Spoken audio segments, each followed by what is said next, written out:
Hi, എല്ലാവർക്കും നമസ്കാരം. നമ്മുടെ പുതിയൊരു വ്ളോഗിലേക്ക് എല്ലാവർക്കും സ്വാഗതം.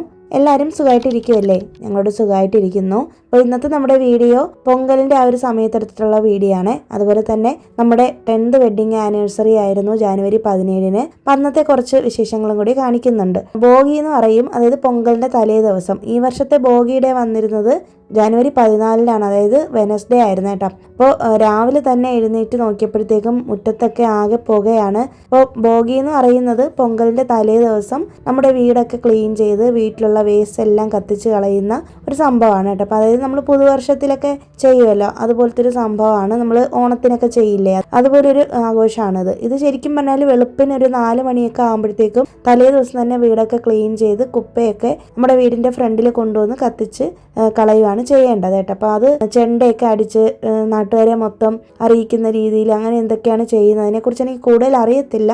പക്ഷേ ഇത്തവണ ഞങ്ങൾക്ക് ഒന്നും തന്നെ ആഘോഷിക്കാൻ പറ്റിയില്ല. ഞാൻ പറഞ്ഞല്ലോ, നമുക്ക് ഒരു മരണമുള്ള കാരണം കൊണ്ട് അപ്പോൾ 16 ദിവസം ചടങ്ങ് കഴിയാതെ ഇതൊന്നും ചെയ്യാൻ പാടില്ലായിരുന്നു. അപ്പോൾ അതുകൊണ്ട് ഞങ്ങൾ ഇതൊന്നും ചെയ്തിട്ടില്ല കേട്ടോ. പൊങ്കലൊന്നും ഞങ്ങൾ ആഘോഷിച്ചിട്ടില്ല.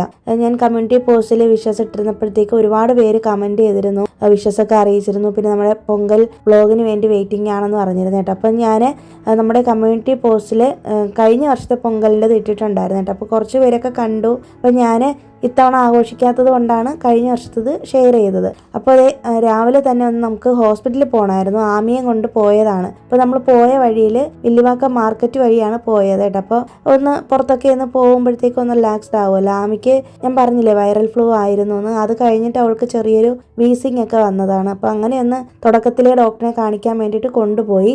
പോയിട്ട് തിരികെ വരുന്ന വഴിയിൽ ഞങ്ങൾ അണ്ണാനഗറിലുള്ള സംഗീത വെജ്ജിൽ കയറിയിട്ടുണ്ട്. ഇത് നോർത്ത് ഇന്ത്യൻസ് നടത്തുന്ന സംഗീത വെജ് ആണ്, ദേശി സംഗീത വെജാണ്. അപ്പം ഇവിടെ വന്നിട്ടുണ്ട് കേട്ടോ. അപ്പം നമുക്ക് ഇവിടുത്തെ ഭക്ഷണം നല്ല ഇഷ്ടമാണ്. അപ്പോൾ ഇന്ന് നമ്മളൊരു താലിയാണ് ഓർഡർ ചെയ്തിരുന്നത്. അപ്പോൾ 2 എണ്ണം പറഞ്ഞു. ആമിക്കും എനിക്കും കൂടി ഒരെണ്ണം, ഹസ്ബൻഡ് സെപ്പറേറ്റ് ആയിട്ട് കഴിക്കും. അപ്പോൾ എനിക്കും ആമിക്കും ഹസ്ബൻഡിനും ഒക്കെ ഒരുമിച്ച് പനി വന്നിരിക്കുന്ന സമയമാണ്. അപ്പോൾ ഞങ്ങൾക്ക് ടേസ്റ്റ് ഒന്നും അറിയാൻ പറ്റുന്നില്ല. ശരിക്കും ഞങ്ങൾ ഇതൊക്കെ ഓർഡർ ചെയ്തെങ്കിലും കഴിക്കാനേ പറ്റിയില്ല കേട്ടോ. ആമിക്ക് രസവും ചോറും മാത്രമാണ് കൊടുത്തത്. പിന്നെ ഇവിടെ ഉണ്ടല്ലോ ഈ ലഞ്ചിൻ്റെ കൂടെ ഇതുപോലൊരു പരിപ്പ് പൊടിയും കുറച്ച് നെയ്യും കൂടി തരുവേ. അപ്പോൾ അത് ഇട്ട് നമ്മൾ ഈ ചോറിൽ ഇങ്ങനെ മിക്സ് ചെയ്ത് കഴിക്കാനായിട്ട് ഭയങ്കര ടേസ്റ്റാണ്. എനിക്ക് ഏറ്റവും ഇഷ്ടം ഇവിടുത്തെ ഈ ഒരു കറിയല്ല ഈ ഒരു സംഭവമാണ് കേട്ടോ. നിങ്ങൾ ശ്രദ്ധിച്ചാൽ മനസ്സിലാവും, സൗത്ത് ഇന്ത്യയിൽ പ്രത്യേകിച്ച് ആന്ധ്ര, കർണാടക ആ ഭാഗത്തോട്ടൊക്കെ പോകുമ്പോൾ എല്ലാവരും ഉച്ചക്കലത്തെ ലഞ്ചിന് ഈ പരിപ്പ് പൊടിയും നെയ്യും കൂടി മിക്സ് ചെയ്ത് കഴിക്കുന്നത്. അപ്പോൾ തമിഴ്നാട്ടിലും ഉണ്ട്. അപ്പം ഞാൻ ഈ സംഗീത വെജിൽ വന്നതിന് ശേഷമാണ് ഇതിങ്ങനെ കാണുന്നത്. അപ്പോൾ എനിക്ക് ഭയങ്കര ഇഷ്ടമാണ് അത് കഴിക്കാനായിട്ട്. അത് കഴിഞ്ഞിട്ട് ഞങ്ങൾ എല്ലാ കറികളും കൂട്ടി കഴിച്ചിട്ട് ഞങ്ങളിത് നേരെ നമ്മളൊന്ന് വരുന്ന വഴിയിൽ നമ്മുടെ വില്ലിവാക്കത്തിലുള്ള ICF-ലൊന്ന് കയറാമെന്ന് കരുതി. പിന്നെ നമ്മൾ ഈ ICF-ൻ്റെ ഇതുവഴി വരുന്ന സമയത്തുണ്ടല്ലോ, ഇത് അയ്യപ്പ ക്ഷേത്രമാണ്, അണ്ണാനഗർ അയ്യപ്പ ക്ഷേത്രമാണ്. നമ്മുടെ അണ്ണാനഗർ ടവറിൻ്റെ തൊട്ടടുത്താണ് ഈ ക്ഷേത്രം ഇരിക്കുന്നത് കേട്ടോ. അത് മലയാളികളുടെ ക്ഷേത്രമാണ്. പിന്നെ ഈ കാണുന്നത് ICF-ൻ്റെ അകത്തുള്ള ക്വാർട്ടേഴ്സ് ആണ് കേട്ടോ. അപ്പം ഇങ്ങോട്ടേക്ക് വന്നതാണ്. അപ്പം നമ്മളെപ്പോഴും ഈ ഭാഗത്തോട്ട് വരുന്ന സമയത്ത് ഇതുവഴി ഒന്ന് കറങ്ങി വരാറുണ്ട്. കാരണം ഹസ്ബൻഡ് പഠിച്ചത് ICF സ്കൂളിലാണ്. ഹസ്ബൻഡ് അനിയനും ഇവിടെ ആയിരുന്നു അവരുടെ സ്കൂളിംഗ് ഒക്കെ. അപ്പോൾ അതുകൊണ്ട് തന്നെ ഒരുപാട് മെമ്മറീസ് ഒക്കെ ഉണ്ട്. പിന്നെ മാത്രമല്ല ഹസ്ബൻഡൊക്കെ ആദ്യം താമസിച്ചിരുന്നത് ഈ വില്ലിവാക്കം എന്ന് പറഞ്ഞിട്ടുള്ള ഈ ഒരു സ്ഥലത്തായിരുന്നു കേട്ടോ. പിന്നീടാണ് ഞങ്ങളിപ്പോൾ താമസിക്കുന്നിടത്തേക്ക് മാറിയത്. അപ്പോൾ എപ്പോൾ ഇതുവഴി വന്നു കഴിഞ്ഞാലും ഞങ്ങളെ എങ്ങോട്ട് കൊണ്ടുവരും, പഴയ ഓർമ്മകളൊക്കെ ഇങ്ങനെ പറയാറുണ്ട്. പിന്നെ കഴിഞ്ഞ ദിവസം കവിതാ സജീവൻ എന്നിട്ടൊരു ചേച്ചി കമൻറ്റ് ഇട്ടിരുന്നു, പുള്ളിക്കാരുടെ ഹസ്ബൻഡ് ഇതുപോലെ പെരമ്പൂർ ICF-ലാണ് വർക്ക് ചെയ്തിരുന്നതെന്ന്. അപ്പോൾ അതുകൊണ്ട് തന്നെ എൻ്റെ വീഡിയോസൊക്കെ കാണുമ്പോൾ അവരിവിടെ ചെന്നൈയിലുണ്ടായിരുന്ന കുറേ ഓർമ്മകൾ വരുമെന്നും 2018-ലാണ് ഇവിടെ നിന്ന് തിരികെ പോകുന്നതെന്നാണ് പറഞ്ഞിട്ട്. ഇപ്പോൾ അവർ നാട്ടിലാണെന്ന് പറഞ്ഞിട്ടുണ്ട്. അപ്പം അതുപോലെ ഒരുപാട് പേര് ഇവിടെ ചെന്നൈയിൽ മുന്നേ ഉണ്ടായിരുന്നിട്ട് ഇപ്പോൾ നാട്ടിൽ പോയി താമസിക്കുന്ന ഒരുപാട് പേര് നമ്മുടെ വീഡിയോസ് കാണുന്നവരുണ്ട്. അപ്പോൾ അവർക്കൊക്കെ ഒരു മെമ്മറി ആണെന്ന് പറയാറുണ്ട്. ഇടയ്ക്കിടയ്ക്ക് ഇങ്ങനെ കമൻസ് ഒക്കെ വരാറുണ്ട് കേട്ടോ. അപ്പോൾ അതുകൊണ്ടാണ് ഞാൻ ജസ്റ്റ് ഒന്ന് ഷെയർ ചെയ്തത്. ഞങ്ങൾ അതുവഴി ഒന്ന് പോയിട്ട് ചെന്നൈ റെയിൽ മ്യൂസിയത്തിൽ ഒന്ന് കയറാനായിട്ട് വിസിറ്റ് ചെയ്യാനായിട്ട് പോയപ്പോഴത്തേക്കും ഇന്ന് എന്തായാലും വേണ്ടാന്ന് വെച്ചിട്ട് ആമിക്ക് വയ്യാത്തതുകൊണ്ട് അപ്പോൾ അത് വേറൊരു ദിവസം വരാമെന്ന് പറഞ്ഞിട്ട് ജസ്റ്റ് ഒന്ന് അന്വേഷിച്ചിട്ട് ഞങ്ങൾ വീട്ടിൽ വന്നപ്പോഴത്തേക്കും ഉണ്ട് ഒരു പാഴ്സൽ വന്നേക്കുന്നു. അപ്പോൾ ഇത് ശരിക്കും പറഞ്ഞാൽ ഞാൻ കുറേ ദിവസമായി ഓർഡർ ചെയ്തിട്ട്. ഞാൻ മീഷോന്ന് എടുത്തിട്ടുള്ളതാണ്. ഇപ്പോൾ സ്ക്രീനിൻ്റെ സൈഡിൽ ഞാൻ പ്രോഡക്റ്റിൻ്റെ കാറ്റലോഗ് കാണിച്ചിട്ടുണ്ട്. പിന്നെ ഇതിൻ്റെ ലിങ്ക് ഞാൻ ഡിസ്ക്രിപ്ഷനിൽ കൊടുത്തേക്കാം കേട്ടോ. അപ്പോൾ എനിക്ക് ഈ പാത്രങ്ങളൊക്കെ കഴുകിയിട്ട് വെക്കാൻ വേണ്ടിയിട്ട് ഒരു ഇത് വേണമായിരുന്നു. അപ്പോൾ എനിക്ക് സ്റ്റെയിൻലെസ് സ്റ്റീലിലുള്ളത് മതിയെന്ന് വിചാരിച്ചിരിക്കുകയായിരുന്നു കേട്ടോ. ഞാൻ കടയിൽ അന്വേഷിച്ചപ്പോൾ എല്ലാം 1000-ന് മേലെയാണ് റേറ്റ് പറയുന്നത്. അതും മാത്രമല്ല അടിയിൽ ഇങ്ങനെ ട്രേ വരുന്നൊരു മോഡൽ എനിക്ക് എടുക്കണമെന്ന് ആഗ്രഹം ഉണ്ടായിരുന്നു കേട്ടോ. അപ്പോൾ അങ്ങനെ ഞാൻ നോക്കിയപ്പോഴത്തേക്കും മീഷോയിൽ നല്ല റേറ്റ് കുറവുണ്ടായിരുന്നു. അപ്പോൾ അതൊരു 800 രൂപയ്ക്കകത്താണ് ആയത്. അപ്പോൾ അതുകൊണ്ട് തന്നെ എന്തെങ്കിലും എടുക്കാമെന്ന് കരുതിയിട്ട് അങ്ങനെ മേടിച്ചതാണ്. പിന്നെ ഞാൻ ഓൾറെഡി യൂസ് ചെയ്തുകൊണ്ടിരുന്നത് ഈ ഒരു ബേസിനാണ്. അപ്പോൾ ഇത് ശരിക്കും പറഞ്ഞാലുണ്ടല്ലോ, ആമിയെ ചെറിയ വയസ്സായിരുന്നപ്പോൾ കുഞ്ഞിലെ അവളെ കുളിപ്പിച്ചിട്ട് ഒരു വയസ്സൊക്കെ കഴിഞ്ഞപ്പോഴത്തേക്കും പിന്നെ അവൾ ബാത്റൂമിൽ നിന്ന് കുളിക്കാറായപ്പോൾ ഞാൻ പിന്നെ ഈ പാത്രം അന്ന് തൊട്ടേ യൂസ് ചെയ്യുന്നതാണ് കേട്ടോ. താഴത്തെ വീട്ടിൽ വെച്ച്. അപ്പോൾ ആമയ്ക്ക് 7 വയസ്സായില്ലേ, 7 വർഷമായിട്ട് യൂസ് ചെയ്യുന്നുണ്ട്. അപ്പോൾ അത് പൊട്ടിപ്പോയി. എപ്പോഴും ഇങ്ങനെ ഒരു കമൻറ്റ് വരും. മുമ്പൊക്കെ, എപ്പോഴല്ല, ചാനൽ തുടങ്ങിയ സമയത്ത് ഒരു കുട്ടി എപ്പോഴും കമൻറ്റ് ചെയ്യും, ചേച്ചി ഈ വാഷ് ബേസിൻ മാറ്റിയിട്ട്, ഈ ഒരു ബേസിൻ മാറ്റിയിട്ട് നല്ലൊരു സ്റ്റീലിൻ്റെത് മേടിച്ച് വെച്ചൂടെ എന്ന് ചോദിക്കുമായിരുന്നു കേട്ടോ. അപ്പോൾ ഞാൻ ഓർത്തത് മാക്സിമം യൂസ് ചെയ്യാം. ഞാൻ നിങ്ങളോട് കഴിഞ്ഞ ദിവസം പറഞ്ഞിരുന്നില്ലേ, എനിക്ക് കിച്ചണിലുള്ള പല സാധനങ്ങളോടും ഭയങ്കര സെൻറ്റിമെൻറ്റ്സ് ആണ്. പ്രത്യേകിച്ച് ഇത് ആമിക്ക് യൂസ് ചെയ്തിരുന്ന സാധനം ആയതുകൊണ്ട് അവളുടെ കുറേ ഓർമ്മകളും പഴയ കൊച്ചിലത്തെ കുറേ കാര്യങ്ങളൊക്കെ എനിക്ക് പാത്രം കഴുകാനുള്ള ബേസിൻ എടുക്കുമ്പോൾ ഓർമ്മ വരും. അപ്പം അങ്ങനെ എടുത്ത് വെച്ചിരുന്നതാണ്. പക്ഷേ പിന്നീട് പൊട്ടിയപ്പോഴത്തേക്ക് ഞാൻ പുതിയത് മേടിച്ചു എന്നേ ഉള്ളൂ. അപ്പോൾ ഞാനതെടുത്ത് മാറ്റി വെച്ചിട്ടുണ്ട്. മേലെ ടെറസിൻ്റെ മേലെ എന്തെങ്കിലും ചെടി എന്തെങ്കിലും വെക്കാം, ചീര എന്തെങ്കിലും നട്ട് വെക്കാം എന്നുള്ള രീതിയിൽ മാറ്റി വെച്ചിട്ടുണ്ട് കേട്ടോ. കളഞ്ഞിട്ടില്ല. അപ്പോൾ അങ്ങനെയാണ് അതിൻ്റെ കാര്യം. പിന്നെ കഴിഞ്ഞ ദിവസം എനിക്കൊരു സഹോദരി കമൻറ്റ് ചെയ്തിട്ടുണ്ടായിരുന്നു കേട്ടോ, ഇതുപോലെ എന്നൊക്കെയാണ് വീഡിയോസ് വരുന്നതെന്ന്. അപ്പോൾ നമ്മുടെ വീഡിയോസ് തിങ്കൾ, ബുധൻ, വെള്ളി ഉച്ചയ്ക്ക് 12:30 നമ്മുടെ ചാനലിൽ വീഡിയോസ് വരുന്നത് കേട്ടോ. അപ്പോൾ ആദ്യമായിട്ട് കാണുന്ന ആരെങ്കിലും ഉണ്ടെങ്കിൽ പുതിയ കൂട്ടുകാർക്ക് വേണ്ടിയിട്ടാണ് അത് പറഞ്ഞത്. അപ്പോൾ എല്ലാ ആഴ്ചയിലും തിങ്കൾ, ബുധൻ, വെള്ളി ദിവസങ്ങളിൽ ഉച്ചയ്ക്ക് കൃത്യം 12:30 പുതിയ വ്ളോഗ്സ് നമ്മുടെ ചാനലിൽ വരുന്നതായിരിക്കും. കഴിഞ്ഞ ദിവസം ഇതുപോലെ ഒരു കമൻറ്റ് വന്നിരുന്നു. ഞാൻ പറഞ്ഞില്ലേ, ഇതുപോലെ നമ്മുടെ ഗ്യാസ് സ്റ്റൗവിൻ്റെ അവിടെയും കൂടി ഒരു വൈറ്റ് കളർ വാൾപേപ്പർ ഒട്ടിക്കാൻ വേണ്ടിയിട്ട് പറഞ്ഞിട്ടുണ്ടായിരുന്നു കേട്ടോ. അപ്പം ഞാൻ നിങ്ങളോട് ചോദിച്ചിട്ടുണ്ടായിരുന്നല്ലോ അത് ഒട്ടിക്കണോ വേണ്ടേ എന്നുള്ളത്. കാരണം ഓൾറെഡി ആ ബ്ലൂ കളറ് ഒരുപാട് നാളൊന്നും ആയിട്ടില്ല, 4-5 മാസമാണ് ആയത്, ഒന്നും തന്നെ ചെയ്തിട്ടില്ല കേട്ടോ. അപ്പോൾ എനിക്കാണെങ്കിൽ അത് മാറ്റണോ വേണ്ടെന്നൊരു കൺഫ്യൂഷൻ. പിന്നെ അവസാനം എന്തായാലും ഇന്നങ്ങ് മാറ്റി കളഞ്ഞേക്കാമെന്ന് വിചാരിച്ചിട്ട് ഞാനത് മാറ്റിയതാണ്. അപ്പോൾ എന്തായാലും ആ ബ്ലൂ എടുത്ത് മാറ്റാതെ അതിൻ്റെ മേലെ തന്നെ വൈറ്റ് ഒട്ടിച്ച് വെക്കുകയാണ് ചെയ്തത്. ശരിക്കും പറഞ്ഞാൽ ഇന്നെനിക്ക് നല്ല മൂഡ് ഓഫ് ഉള്ളൊരു ദിവസമായിരുന്നേ.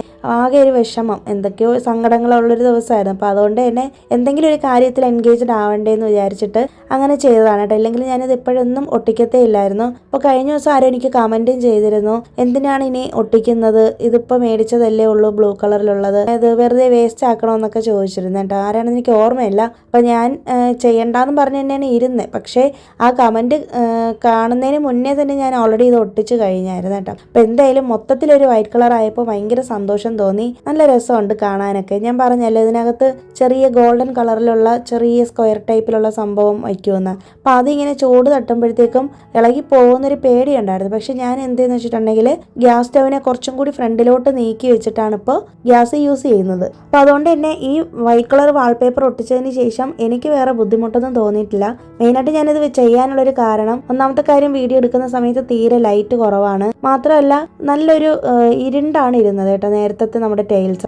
ഏറ്റവും കൂടുതൽ നമ്മളെ വീട്ടമ്മമാർ പണിയെടുക്കുന്നത് കിച്ചണിലാണല്ലേ. അപ്പോൾ ഇടയ്ക്കൊക്കെ ഒരു ചെറിയ ചേഞ്ചസ് ഒക്കെ കൊണ്ടുവരുന്നത് നല്ലത് തന്നെയാണ്. നമുക്ക് മൈൻഡ് ഒന്ന് റിലാക്സ് ആവാനും ഒന്ന് നല്ലൊരു വെട്ടത്തോടെയൊക്കെ നമ്മുടെ കിച്ചൺ ഇരിക്കുന്ന കാണുമ്പോഴൊക്കെ ഒരു സന്തോഷം തന്നെയാണല്ലേ. അപ്പോൾ അതുകൊണ്ടാണ് ഞാനിങ്ങനെ ചേഞ്ച് ആക്കിയത്. അപ്പോൾ ഇടയ്ക്കിടയ്ക്ക് ഞാനിങ്ങനെ ചേഞ്ചസ് നമ്മുടെ കിച്ചണിൽ കൊണ്ടുവരാറുണ്ട്. എന്തെങ്കിലും ഒരു സ്റ്റാൻഡ് എടുത്ത് മാറ്റി വെച്ചാൽ തന്നെ അതൊരു വലിയ ചേഞ്ച് ആയിട്ട് എനിക്ക് തോന്നാറുണ്ട് കേട്ടോ. അപ്പോൾ എന്തായാലും ആ വാൾപേപ്പറിൻ്റെ ലിങ്കും ഞാൻ കൊടുത്തേക്കാം. നിങ്ങൾക്ക് ആവശ്യം ഉണ്ടെങ്കിൽ മേടിച്ചോളൂ.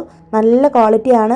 വേറെ നമുക്ക് ഒട്ടിക്കാനൊന്നും വലിയ പാടൊന്നും ഇല്ല കേട്ടോ. നല്ല ഈസി ആയിട്ട് തന്നെ സ്റ്റിക്ക് ചെയ്ത് വെക്കാൻ പറ്റും. പിന്നെ മാത്രമല്ല കഴിഞ്ഞ ദിവസം എനിക്ക് 5 ആണെന്ന് തോന്നുന്നു കമൻറ്റ് ഇട്ടിരുന്നു, മിക്സി വെച്ചേക്കുന്ന ആ ഭാഗത്ത് ഈ വാൾപേപ്പർ മിക്സിയിലൊക്കെ അരയ്ക്കുന്ന സമയത്ത് വൃത്തികേടാവത്തില്ലെന്ന്. അപ്പോൾ അത് വൃത്തികേടാവില്ല കേട്ടോ. നമുക്ക് എന്ത് അഴുക്ക് പറ്റി കഴിഞ്ഞാലും ഉടനെ തന്നെ നമ്മളൊരു ടവൽ യൂസ് ചെയ്തിട്ട് ഒന്ന് തുടച്ചെടുത്താൽ മതി, വേറെ കുഴപ്പമൊന്നുമില്ല. പിന്നെ അത് കഴിഞ്ഞിട്ട് ജാനുവരി 17 വീഡിയോ എടുത്തേക്കുന്നത്. പൊങ്കൽ പിറ്റേ ദിവസം, ഭോഗി കഴിഞ്ഞിട്ട് നെക്സ്റ്റ് ഡേ പൊങ്കലായിരുന്നു കേട്ടോ. ഞങ്ങൾ ആഘോഷിച്ചിട്ടൊന്നും ഇല്ല, ഞാൻ പറഞ്ഞല്ല.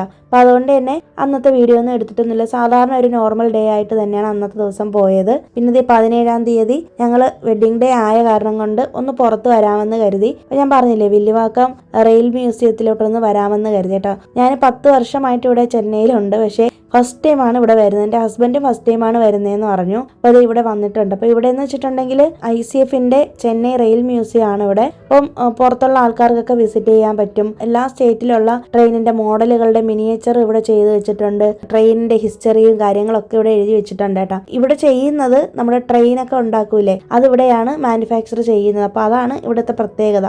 ഇന്റഗ്രൽ കോച്ച് ഫാക്ടറി എന്നുള്ളതാണ് ICFന്റെ ഫുൾ ഫോം. അപ്പോൾ ഇവിടെ ട്രെയിനിന്റെ കോച്ചുകളൊക്കെ ഇവിടെയാണ് ഉണ്ടാക്കുന്നത് കേട്ടോ. ഇവിടെ നിന്നാണ് പുതിയ ട്രെയിനുകളൊക്കെ ഉണ്ടാക്കി പുറത്തോട്ട് വിടുന്നത്. അപ്പോൾ ഒത്തിരി മലയാളികളൊക്കെ ഇവിടെ ജോലി ചെയ്യുന്നുണ്ട്. അപ്പോൾ എൻ്റെ ഹസ്ബൻഡിൻ്റെ അച്ഛൻ്റെ ഫ്രണ്ട്സും ഹസ്ബൻഡിൻ്റെ ഒരുപാട് റിലേറ്റീവ്സ് ഒക്കെ ഇവിടെ വർക്ക് ചെയ്യുന്നവരൊക്കെ ഉണ്ട്. ഇപ്പോഴും ജോലി ചെയ്യുന്നവരൊക്കെ ഉണ്ട് കേട്ടോ. അപ്പോൾ നമുക്ക് പേഴ്സണലി അറിയാവുന്ന ഒരുപാട് പേരുണ്ട് ഇവിടെ. അപ്പോൾ എൻ്റെ ഹസ്ബൻഡൊക്കെ ഞാൻ പറഞ്ഞല്ലോ ഇവിടെയാണ് പഠിച്ചതെന്നൊക്കെ. അപ്പോൾ അത് എന്തായാലും ഇതിനകത്ത് കാണാൻ വേണ്ടിയിട്ട് കുറേ സംഭവങ്ങളുണ്ട്. ഇപ്പോൾ ചിൽഡ്രൻസ് പാർക്കും പിന്നെ അതുപോലെ തന്നെ ഒരു ടോയ് ട്രെയിനിൻ്റെ ഒരു സർവീസ് ഉണ്ട്. പിന്നെ കുട്ടികൾക്ക് ഏറ്റവും ഇഷ്ടപ്പെടുന്ന സ്ഥലമായിരിക്കും കേട്ടോ ഇത് നമ്മൾ ആദ്യം കയറിയിരിക്കുന്നത് മ്യൂസിയത്തിലാണ്. അപ്പോൾ അതിൽ 2 പാർട്ടായിട്ടാണ്, താഴത്തെ നിലയിലും മേലത്തെ നിലയിലായിട്ടാണ് ചെയ്തേക്കുന്നത്. ഓരോ സ്റ്റേറ്റിലുള്ള ട്രെയിനിൻ്റെ മിനിയേച്ചർ മോഡൽ കൊടുത്തിട്ടുണ്ട്. പിന്നെ ഇതൊക്കെ എൻജിൻസ് ആണ് കേട്ടോ, നമ്മുടെ ട്രെയിനിൽ യൂസ് ചെയ്യുന്ന എൻജിനുകളാണ്. പിന്നെ അതുപോലെ തന്നെ ഒരുപാട് കാണാനുണ്ട്. ഇത് മരത്തിൽ ചെയ്ത് വെച്ചേക്കുന്ന 1-2 ട്രെയിനിൻ്റെ മോഡലുകളാണ്. പിന്നെ പുറത്തിറങ്ങി വന്നിട്ടുണ്ടെങ്കിൽ നമുക്ക് ടോയ് ട്രെയിൻ പോകുന്നുണ്ടോ, നമുക്ക് അവിടെ പോകാം കേട്ടോ. ഒരു റൗണ്ട് നമ്മൾക്ക് പോകാനായിട്ട് പറ്റും. അപ്പോൾ നമ്മൾ ആദ്യമേ തന്നെ ഇവിടെ വന്നു കഴിഞ്ഞാൽ ടിക്കറ്റ് എടുക്കണം. ടിക്കറ്റ് എടുത്തതിന് ശേഷമാണ് ഇതിനകത്തോട്ടൊക്കെ കയറേണ്ടത്. നമ്മൾ ടോയ് ട്രെയിനിൽ കയറുന്ന സമയത്ത് നമ്മുടെ കയ്യിൽ നിന്ന് ആ ടിക്കറ്റ് മേടിച്ചിട്ട് അവർ കീറിക്കളയും. അപ്പോൾ നമുക്ക് ബാക്കിയുള്ള സാധനങ്ങളൊന്നും കാണാൻ പറ്റില്ല കേട്ടോ. അപ്പോൾ അതുകൊണ്ട് തന്നെ നമ്മൾ ആദ്യമേ തന്നെ മ്യൂസിയത്തിനകത്ത് കയറി. പിന്നെ എന്നിട്ട് ആമിയുടെ പാർക്കിലും ഒക്കെ കൊണ്ടുപോയി. പിന്നെ ഈ ഓരോ മോഡലുകളിലുള്ള ട്രെയിൻ അവിടെ വെച്ചേക്കുന്നുണ്ട്. അതിനകത്ത് കയറിയിട്ട് നമുക്ക് വീഡിയോയും ഫോട്ടോ ഒക്കെ എടുക്കാം കേട്ടോ. ഞങ്ങൾ അതൊന്നും ചെയ്തിട്ടില്ല. പിന്നെ ഞങ്ങൾ നല്ല ഉച്ചയ്ക്കാണ് വന്നത്. പിന്നെ ആമിക്കാണെങ്കിൽ അവളുടെ ഈ പാർക്ക് ഏരിയയിൽ വരണമെന്ന് പറഞ്ഞിട്ട് ഭയങ്കര കരച്ചിലായിരുന്നു കേട്ടോ. പിന്നെ എന്തായാലും അവളെ സന്തോഷിപ്പിക്കാൻ വേണ്ടിയിട്ട് അങ്ങോട്ടൊക്കെയാണ് പോയത് കൂടുതലും. പിന്നെ എനിക്കിവിടെ ഏറ്റവും ഇഷ്ടപ്പെട്ടൊരു കാര്യം ചുറ്റിനും ഒരുപാട് മരങ്ങളാണ്. നല്ല രസമാണ് ഇവിടുത്തെ ആംബിയൻസ്. ശരിക്കും പറഞ്ഞാൽ തിരക്ക് പിടിച്ച ഈ ചെന്നൈ സിറ്റിക്ക് നടുവിൽ ഇത്രയും സമാധാനവും സന്തോഷവും ഉള്ളൊരു സ്ഥലം വേറെ ഉണ്ടോയെന്ന് ചോദിച്ചാൽ എനിക്ക് അറിയത്തില്ല കേട്ടോ. അത്രയ്ക്കും ഭംഗി. പിന്നെ ഇവിടുത്തെ ഒരു ബേർഡ്സ് വ്യൂ പോയിന്റ് എന്ന് പറഞ്ഞിട്ടൊരു സെക്ഷൻ. അപ്പോൾ ഇവിടെയാണെങ്കിൽ ഞാൻ പക്ഷികൾ എന്തെങ്കിലും ഉണ്ടോ എന്നൊക്കെ സൂം ചെയ്ത് നോക്കിയപ്പോൾ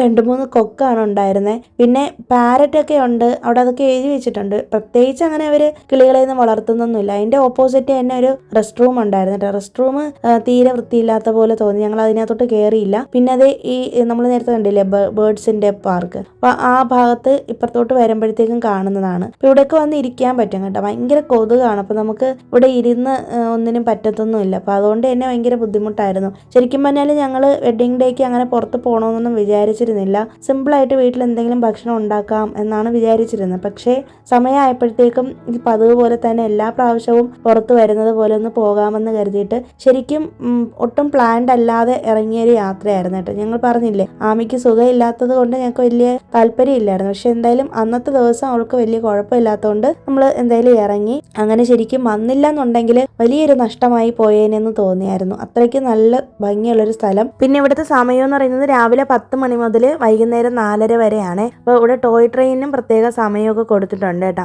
ഇവിടുത്തെ ടിക്കറ്റിന്റെ റേറ്റ് വരുന്നത് അഡൽട്സിന് 40 രൂപയും കിഡ്സിന് 15-10 രൂപയാണ് കേട്ടോ. അപ്പോൾ ഭയങ്കര ചീപ്പായിട്ടുള്ള റേറ്റിനാണ് ഇത് കിട്ടുന്നത്. അപ്പോൾ നമുക്ക് ലാഭമാണ്. ഈ ഒരു പൈസയ്ക്ക് ഇവിടെ വന്ന് ഒരു 2-3 മണിക്കൂർ നമുക്ക് ചുറ്റി കാണാനുള്ള സൗകര്യമുണ്ട്. പ്രത്യേകിച്ച് കുഞ്ഞു മക്കൾക്ക് ഒരുപാട് ഇഷ്ടപ്പെടും. കുട്ടികൾക്ക് ഈ ട്രെയിനിലൊക്കെ കയറി കഴിഞ്ഞാൽ ഭയങ്കരമായിട്ട് അവർക്ക് ഇഷ്ടപ്പെടും. ആമിക്കാണെങ്കിൽ ഇവിടെ വന്നപ്പോൾ ഇവിടുത്തെ കിഡ്സ് ഏരിയയിൽ കയറാനായിരുന്നു അവൾക്ക് ഇഷ്ടം. അപ്പോൾ കൂടുതലും അവൾ അവിടെ തന്നെയാണ് ടൈം സ്പെൻഡ് ചെയ്തത് കേട്ടോ. പിന്നെ നമുക്ക് പുറത്തൊക്കെ വേറെ സ്ഥലങ്ങളിൽ പോകണമെന്നുള്ളതുകൊണ്ട് പെട്ടെന്ന് ഇറങ്ങുവാണ് ചെയ്തത്. പിന്നെ ഇത് ഇവിടെ ടോയ് ട്രെയിനിൻ്റെ സമയമൊക്കെ കൊടുത്തിട്ടുണ്ട്. അപ്പോൾ ഇതിൽ നമ്മൾ ടോയ് ട്രെയിനിൽ കയറിയിട്ടുണ്ട്. അപ്പോൾ നമ്മൾ ഊട്ടിയിൽ അന്ന് പോയപ്പോൾ നമുക്ക് ടോയ് ട്രെയിനിൽ കയറാൻ പറ്റാത്തതിൻ്റെ സങ്കടമൊക്കെ ഞങ്ങൾ ഇവിടെ തീർത്തു. ശരിക്കും പറഞ്ഞാൽ ഒരു ചെറിയൊരു സ്പേസിലാണ് ഈ ഒരു ടോയ് ട്രെയിൻ ഓടിക്കുന്നത്. അപ്പോൾ ഈ ഒരു ഗ്രൗണ്ടിൽ ചുറ്റിനും ഒരു റൗണ്ട് അടിക്കുകയുള്ളൂ. ഊട്ടിയിലെ ടോയ് ട്രെയിനായിട്ട് ഒരിക്കലും കമ്പയർ ചെയ്യാൻ പറ്റില്ല. പക്ഷെ എന്നാലും ഞങ്ങളുടെ ഒരു സങ്കടം സങ്കടം മാറി എന്നാണ് ഉദ്ദേശിച്ചത് കേട്ടോ. എനിക്ക് തോന്നുന്നു പൊങ്കൽ സമയം ആയതുകൊണ്ടായിരിക്കണം നല്ല തിരക്കുണ്ടായിരുന്നു. പിന്നെ മൺഡേ ഇവിടെ ലീവാണ്, ബാക്കി എല്ലാ ഡേയ്സിലും ഉണ്ട്. അവിടെ ക്യാൻറ്റീനൊക്കെ ഉണ്ട്, അവിടെ നിന്ന് വേണമെങ്കിൽ ഭക്ഷണമൊക്കെ മേടിച്ച് കഴിക്കാമായിരുന്നു. ഞങ്ങൾ കഴിച്ചിട്ടില്ല. പിന്നെ ഞങ്ങൾ നേരെ വന്നേക്കുന്നത് ഇവിടെ കൊളത്തൂര് തന്നെയുള്ള നമ്മുടെ പാടി ശരവണ സ്റ്റോറിന്റെ ഓപ്പോസിറ്റ് ആണ്. ഇതും ഈ റീസെന്റ് ആയിട്ട് തുടങ്ങിയാണ് കേട്ടോ. ഇത് 1 വർഷം എന്തോ ആയിട്ടുള്ളൂ. അപ്പം ഇവിടെ മീനുണ്ടല്ലോ, മീനുകളുടെ ഒരു സംഭവമാണ്. ഓർണമെന്റൽ ഫിഷസ് ഉണ്ടല്ലോ, അതിനെയൊക്കെ അലങ്കാര മത്സ്യങ്ങൾ, അതിന്റെ ഒരു ഇത് ഇവിടുന്ന് മേടിക്കാനാണ് പറ്റുന്നത്, കാണുകയും ചെയ്യാം. അപ്പോൾ ഇത് ശരിക്കും സെയിൽസിന് വേണ്ടി വെച്ചേക്കുന്ന ഫിഷാണ്. അപ്പോൾ ഇത് നമ്മുടെ ഇപ്പോഴത്തെ ഗവൺമെന്റ് ആണ് ഇത് ഉദ്ഘാടനം ചെയ്തത്. സ്റ്റാലിൻ മുഖ്യമന്ത്രി ഇവിടെ വന്ന് ഇനാഗുറേഷൻ ഒക്കെ ചെയ്തിട്ടുണ്ടായിരുന്നു. അന്ന് നമ്മൾ ഒരിക്കൽ ഇവിടെ പുറത്ത് പോയിട്ട് വന്ന വഴിയിൽ ഞങ്ങൾ കണ്ടതാണ്. നമ്മുടെ ഒരു വ്ളോഗിലുണ്ട് അത്. ഭയങ്കര തിരക്കായിരുന്നു അന്ന് ഇവിടെ ട്രാഫിക് ജാമൊക്കെ ആയിട്ട്. അപ്പം നമ്മൾ അന്ന് തൊട്ടേ വിചാരിക്കുന്നുണ്ട് ഇവിടെ എപ്പോഴെങ്കിലും വരണമെന്നുള്ളത്. പക്ഷേ ഞങ്ങൾക്ക് ഇന്നാണ് സാധിച്ചത്. ശരിക്കും നല്ല 1 വർഷമാവാൻ പോകുന്നു. അപ്പം അങ്ങനെ ഒരുപാട് ലേറ്റ് ആയിട്ടാണ് ഇങ്ങോട്ടേക്ക് വരുന്നത്. അപ്പം ഞങ്ങളിന്ന് വന്നപ്പോഴത്തേക്കും വലിയ തിരക്കൊന്നുമില്ല. പിന്നെ ഒരുപാട് ഷോപ്പുകൾ അടച്ചിട്ടേക്കുവാണ്. അപ്പോൾ ഇവിടെ ഒരുപാട് മത്സ്യങ്ങളുണ്ട്, നമുക്ക് ഇവിടെ നിന്ന് മേടിക്കാം. പിന്നെ വന്ന് ജസ്റ്റ് കാണുകയും ചെയ്യാം. ഇതിൻ്റെ ഏറ്റവും മേലെ ഒരു ഫുഡ് കോർട്ട് ഉണ്ട്, അവിടെ പോയിട്ട് ഭക്ഷണം മേടിച്ച് കഴിക്കാം. പക്ഷെ ഞങ്ങൾ ഭക്ഷണമൊന്നും കഴിച്ചിട്ടൊന്നുമില്ല, ജസ്റ്റ് ഒന്ന് വന്ന് ചുമ്മാ കണ്ടതേ ഉള്ളൂ. ഒരുപാട് വെറൈറ്റി ഫിഷസ് ഒക്കെ ഉണ്ടായിരുന്നു. എനിക്ക് ഇതിൻ്റെ ഒന്നും പേരറിയത്തില്ല, ഒരു മത്സ്യത്തിൻ്റെയും പേരറിയില്ല. അപ്പോൾ ജസ്റ്റ് നിങ്ങളെ കാണിക്കാൻ വേണ്ടിയിട്ട് വീഡിയോ എടുത്തുവെന്നേ ഉള്ളൂ. അപ്പോൾ നമുക്ക് വീട്ടിലത്തേക്ക് കൊണ്ടുവരാൻ വേണ്ടിയിട്ടാണെങ്കിൽ ഫിഷിനെ മേടിക്കാം. അവിടെ നിന്ന് ടാങ്കോടെ തരും, അല്ലാതെ ബൗളിൽ തരുന്നുണ്ട്. അപ്പം അങ്ങനെയൊക്കെ തരുന്നുണ്ട് കേട്ടോ. ഒരുപാട് ആൾക്കാർ ഒരുപാട് പാഴ്സൽ മേടിച്ചുകൊണ്ട് പോകുന്നത് കണ്ടായിരുന്നു കേട്ടോ ഇവിടെ. അപ്പോൾ ഞങ്ങളൊന്നും മേടിച്ചില്ല. ഒന്നാമത്തെ കാര്യം, ഞങ്ങൾക്ക് ഫിഷിനെ വളർത്താൻ അറിയത്തില്ല. 2 വർഷം മുന്നേ ഇങ്ങനെ ഒരു ബൗളിൽ ഫിഷിനെ മേടിച്ചിട്ടിട്ട് 2 ദിവസം കഴിഞ്ഞപ്പോൾ അത് ചത്തുപോയി. പിന്നെ ഇനിയിപ്പോൾ എന്തായാലും വെയിൽ വരുന്ന സമയമാണ്, അപ്പോൾ ഒട്ടും തന്നെ നമുക്ക് വീട്ടിൽ വെച്ചാൽ പറ്റത്തില്ല. എന്തിനാണ് കൊണ്ടുവന്ന് വെറുതെ അതിനെ കൊല്ലുന്നതെന്ന് വിചാരിച്ചിട്ട് മേടിച്ചില്ല കേട്ടോ. പിന്നെ ഞങ്ങൾ നേരെ പോത്തീസിലേക്ക് കയറി. ഇവിടെ വന്നിട്ട് ഒരു ബിരിയാണിയും കഴിച്ചിട്ട് നേരെ ഞങ്ങൾ VR ചെന്നൈയിലാണ് വന്നത്. പോത്തീസിൽ പോയി ബിരിയാണി കഴിക്കണമെന്ന് ഹസ്ബൻഡിൻ്റെ ഒരു ആഗ്രഹമായിരുന്നു കേട്ടോ. അങ്ങനെ വന്നതാണ്. പിന്നെ അത് കഴിഞ്ഞിട്ട് നേരെ VR ചെന്നൈയിൽ വന്നതാണ് കേട്ടോ. VR ചെന്നൈയിൽ വന്നത് ശരിക്കും വെറുതെ വന്നതാണ്, വേറെ പ്രത്യേകിച്ച് നമുക്കിനിയിപ്പോൾ ജോലിയൊന്നും ഇല്ല വീട്ടിൽ പോയിട്ട്. അപ്പോൾ അതുകൊണ്ട് തന്നെ ഹസ്ബൻഡിന് ഇന്ന് ലീവുമാണ്. അപ്പോൾ അതുകൊണ്ട് തന്നെ എന്തെങ്കിലും വെറുതെ ഒന്ന് വരാമെന്ന് കരുതിയിട്ട് വന്നു. അപ്പോൾ ആദ്യമായിട്ടാണ് ഈ മിനിസോയിൽ വരുന്നത്. അപ്പോൾ എപ്പോഴും ഞാനിങ്ങനെ നോട്ടം ഇട്ട് വെച്ചേക്കും ഈ മിനിസോ, പക്ഷേ ഇതുവരെയും കയറിയിട്ടില്ല. അപ്പോൾ ചുമ്മാ അതൊന്ന് ഹസ്ബൻഡിനോട് പറഞ്ഞു നമുക്കൊന്ന് കയറി നോക്കാം, ഒന്നും മേടിക്കാനല്ല എന്ന് പറഞ്ഞു കേട്ടോ. എനിക്കൊന്നും മേടിക്കണ്ട, പക്ഷേ അവിടെ എന്താണോ ഉള്ളതെന്നൊന്ന് അറിയണം. ഇപ്പം എല്ലാവരും ഇവിടെ നിന്ന് ഒരുപാട് സാധനങ്ങൾ എടുക്കുന്ന ആൾക്കാരൊക്കെ ഉണ്ട്, പക്ഷേ ഇതുവരെയും ഞാനിവിടെ കയറിയിട്ടില്ല. അപ്പം അങ്ങനെ ഒന്ന് കയറി. അപ്പോൾ കയറി ഇവിടുത്തെ സാധനങ്ങളൊക്കെ ഉണ്ടല്ലോ അടിപൊളിയാണ്. അപ്പോൾ നമ്മൾ ഇങ്ങനെ ആസ്തറ്റിക് ആയിട്ടുള്ള ക്യൂട്ടായിട്ടുള്ള കൊച്ചു കൊച്ചു ഐറ്റംസ് ആണ് ഇവിടെ കൂടുതലും ഉള്ളത്. കുട്ടികളുടെ ടോയ്സ് ഉണ്ട്, പിന്നെ നമ്മുടെ നെയിൽ പോളിഷ്, ലിപ്സ്റ്റിക്ക്, പിന്നെ നെയിൽ കട്ടർ, അങ്ങനത്തെ സാധനങ്ങളൊക്കെ വളരെ സിമ്പിളായിട്ട് ചെറുതായിട്ട് ആഘോഷിച്ചിട്ടുള്ള വെഡിങ് ആനിവേഴ്സറി ആണ്. ഒത്തിരി പേര് എനിക്ക് വെഡിങ് ഡേ വിഷസ് അറിയിച്ചിരുന്നു കേട്ടോ.